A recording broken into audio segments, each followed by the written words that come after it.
لیکن اگر تم خود کو کھو دو، اپنی روح کو کھو دو، تو کسی کو بھی پتہ نہیں چلتا، بس خود کو پتہ چلتا ہے۔ تم بہت اچھی طرح جانتے ہو تم سائے رہ گئے ہو، لیکن دنیا کو اس بات کا کوئی پتہ نہیں کہ تم نہیں رہے ہو۔ تم نہیں رہے ہو، اس کو تو وہی جان سکتا ہے کہ جو تم باقی بچ گیا ہو۔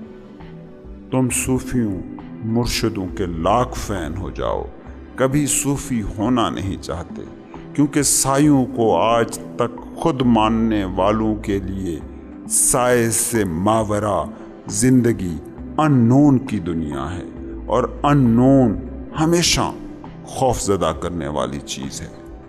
تم نے کبھی غور کیا یہ جو تمہاری انا ہے، یہ جس کو تم میں کہتے ہو، یہ کیا ہے؟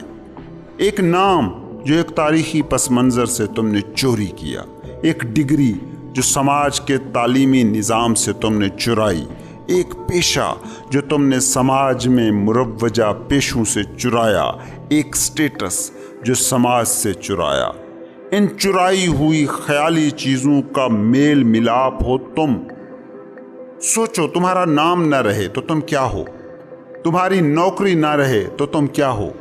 تمہارا کوئی پیشہ نہ رہے تو تم کیا ہو؟ تمہارا معاشی، سماجی، سیاسی، مذہبی سٹیٹس نہ رہے تو تم کیا ہو؟ ان چند تصورات کا نام ہے انا۔ یہی انا تمہارا سایہ ہے، وہ سایہ جو تمہارے تم ہونے سے بنا تھا، مگر رفتہ رفتہ وہ تم تو نہیں رہا، بس سایہ بچ گیا۔ جب تم 6 ماہ کے بچے تھے تو کون سا لیبل تھا تمہارے پاس؟ بس تم تھے، تمہاری روح تھی، تمہاری روح کے سائے تھے یہ سب جو اب تمہارے پاس رہ گئے ہیں اور تم خود غائب ہو گئے ہو۔ کبھی اپنی روح کی طلب ہو، کبھی اپنی انفرادیت ڈھونڈنی ہو تو خود سے سوال کرنا کہ جو کچھ میں خود کو سمجھتا ہوں ان میں سے کون سا کچھ ہے جو میرا نجی ہے، میرا انفرادی ہے، جو کہیں سے ملا نہیں ہے۔ تمہارا نام کہیں سے ملا ہے، ڈگری، عہدہ، سٹیٹس کہیں سے چرایا ہے۔ جو ان سب کے مائنس ہونے کے بعد بھی بچ جائے وہ تم ہو، وہ تمہاری روح ہے، وہ تمہاری پرائیویٹ دنیا ہے، وہی تمہاری انڈیویجویلٹی ہے۔ خود سے پوچھنا کہ کیا کچھ بھی ایسا میرے پاس ہے جو پیدائش سے پہلے بھی میرا تھا اور موت کے بعد بھی میرا رہے گا۔ یاد رکھو، اگر تم یہ جان گئے کہ کچھ ایسا تھا جو پیدائش سے پہلے بیفور برتھ بھی آپ کا تھا، تو جب تم مرو گے تو یہ جان رہے ہوگے کہ موت کے بعد بھی تم کچھ بچ رہو گے، کیونکہ جو برتھ سے پہلے تھا وہ ڈیتھ کے بعد بھی رہے گا۔ وہی تمہاری روح ہے، وہ ایک ڈیوائن چیز ہے، نا فنا ہونے والی۔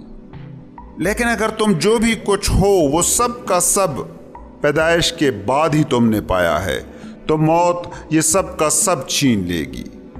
اگر تمہیں یہ لگتا ہے کہ کچھ ایسا ہے جو آپ نے ارد گرد سے نہیں لیا، زندگی سے نہیں لیا، اپنے ماں باپ، اپنے معاشرے، اپنے نظاموں، اپنے افکار سے نہیں لیا، تو وہ تمہاری اصل ہے۔ تم نے جو دنیا سے، ارد گرد سے، ماحول سے نہیں لیا، وہ تمہاری موت کے وقت بھی نہیں کھوتا۔ وہی روح ہے، وہی تمہاری انڈیویجویلٹی ہے۔ اگر آپ اپنی اس روح سے، اپنی اس انفرادیت سے، اپنی اس انڈیویجویلٹی سے آشنا ہو تو پھر موت سے ڈرنے کی کوئی وجہ آپ کے پاس نہیں رہ جاتی، کیونکہ جو آپ نے زندگی سے نہیں پایا موت اسے چھین ہی نہیں سکتی۔ موت صرف وہی چھینتی ہے جو آپ نے زندگی سے پایا ہے۔ موت وہ نام چھینتی ہے، وہ عہدہ چھینتی ہے، وہ سٹیٹس چھینتی ہے، وہ تھاٹس چھینتی ہے، وہ افکار چھینتی ہے، وہ کار چھینتی ہے، وہ مکان چھینتی ہے جو آپ نے ارد گرد سے پایا تھا۔ جس نے یہ پایا تھا، جو ان سب چیزوں کے ہونے سے پہلے بھی تھی، وہ موت کے چھیننے کی چیز ہی نہیں۔ یاد رکھو، موت کے وقت صرف تمہاری انا مرتی ہے، تمہاری شخصیت مرتی ہے، تمہارے بارے میں جو مینٹل امیج ہے وہ مرتا ہے، روح نہیں مرتی، تمہاری انڈیویجویلٹی نہیں مرتی۔ یہ جو تم موت سے ڈرتے ہو، اس کی وجہ یہ نہیں کہ موت کوئی پینفل، کوئی دکھ انگیز واقعہ ہے۔ موت سے تم ڈرتے ہو کیونکہ زندگی کے نام پر تم انا کے علاوہ اور کچھ نہیں جانتے ہو، اور انا ان تمام چیزوں، سوچوں کا مجموعہ ہے جو تم نے اس زندگی سے جمع کیا ہے۔ انا ان چیزوں کے مجموعے کا ہی نام ہے، وہ تمام چیزیں جو تم نے جمع کی اور پھر انہی سے آئیڈینٹیفائیڈ ہو گئے۔ اس لیے موت کے وقت تمہیں لگتا ہے کہ تم مر گئے، نہیں، وہ سب مر گیا جو تم نے جمع کیا ہے۔ اگر تم اس کو جانتے ہو جس نے جمع کیا تھا، تو وہ اس وقت بھی تھا جب یہ چیزیں تمہارے پاس نہیں تھیں، اور وہ اس وقت بھی ہوگا جب یہ تمام چیزیں تمہارے پاس نہیں رہیں گی۔ تاریخ انسانی میں ایک بھی ایسا شخص نہیں ملے گا کہ جس نے کہا ہو کہ موت پینفل ہے۔ موت پینفل ہے، یہ تمہارا تھاٹ ہے، کیونکہ انا اس سے خود کو مٹتا دیکھتی ہے، اس لیے وہ کہتی ہے کہ موت دکھ انگیز ہے، موت پینفل ہے۔ ایسا کچھ نہیں ہے، بس تمہارے پاس کچھ ایسا بچ نہیں رہا کہ جو زندگی سے، دوسروں سے ادھار نہ لیا گیا ہو۔ موت اصل میں صرف ادھار کی واپسی کا نام ہے۔ تمہارا جسم کیا ہے؟ تمہارا جسم اس زمین سے نکلی نباتات اور زمین سے پلے حیوانات کا مجموعہ ہے جو تم نے غذا کی صورت میں کنزیوم کیا تھا۔ تمہارا مائنڈ مجموعہ ہے ان تمام تصورات کا، امپریشنز کا، عقائد کا جو تم نے ارد گرد سے، اپنے ماحول سے، اپنی دنیا سے جمع کیے تھے۔ یہ سب ادھار تھا، اور موت کے وقت یہ سارا ادھار تم چکا دیتے ہو۔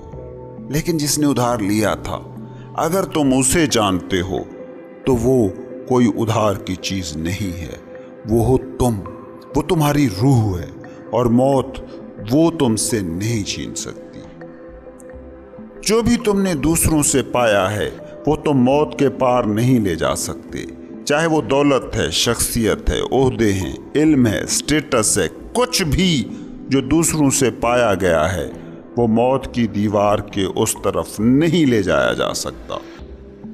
موت کے پار بس وہی بچ رہتا ہے جو تمہاری انفرادیت ہے، جو تمہاری روح ہے، جو کسی سے تم نے پائی نہیں ہے۔ دوسروں سے کی گئی چوری ہے جو موت کے وقت لوٹانی پڑتی ہے، اور یہ بہت گہری چوری ہے جسے عدالت نہیں پکڑ سکتی، سیانے سے سیانہ پولیس افسر جسے نہیں پکڑ سکتا۔ یہ چوری کسی قانون کی پکڑ میں نہیں آتی۔ یہ چوری جس قانون کے دائرے میں آتی ہے وہ کہیں وسیع اور بڑے پیمانے کا قانون ہے، جس کا نام ہے مذہب، جسے چین کا صوفی فلسفی لاؤ تسے داؤ کہتا ہے، مسلمان جسے مذہب کہتے ہیں، ہندو جسے دھرم کہتے ہیں، اور مغرب جسے ریلیجن کہتا ہے۔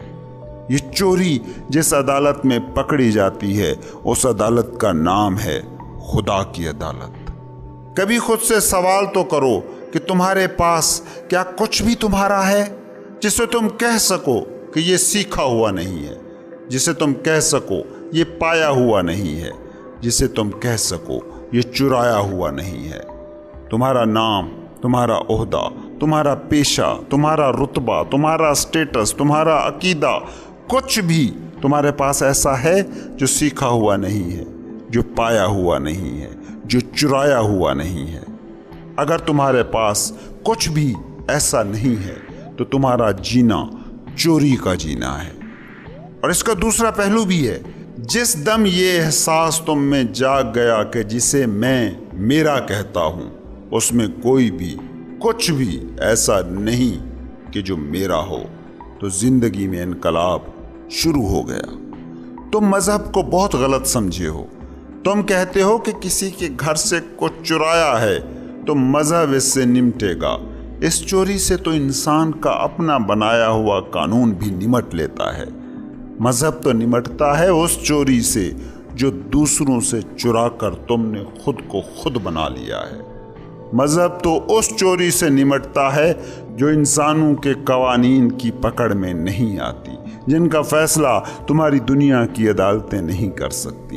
مذہب اس چوری کو ڈیل کرتا ہے جو چہروں کی چوری تم کرتے ہو۔ تم نے کبھی غور کیا کہ تم چوری کے چہرے پہنے ہوئے ہو؟ یہ ہے اصل المیہ۔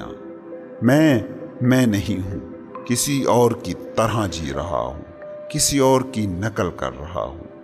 ایک ماحول میں پیدا ہوا، اس ماحول میں رہ رہے لوگوں کا ایک مذہب تھا، ایک فرقہ تھا، ایک تصور تھا۔ میں اسی کو پہن کر جی رہا ہوں۔ میں اس روح سے نا آشنا ہوں جو میری انڈیویجویلٹی ہے، جو میری انفرادیت ہے۔ مذہبی ہونا بس اتنا جان لینے کا نام ہے کہ میں اپنی ملکیتوں، اپنی چوریوں، اپنے جسم اور اپنے دماغ سے ماورا بھی کچھ ہوں۔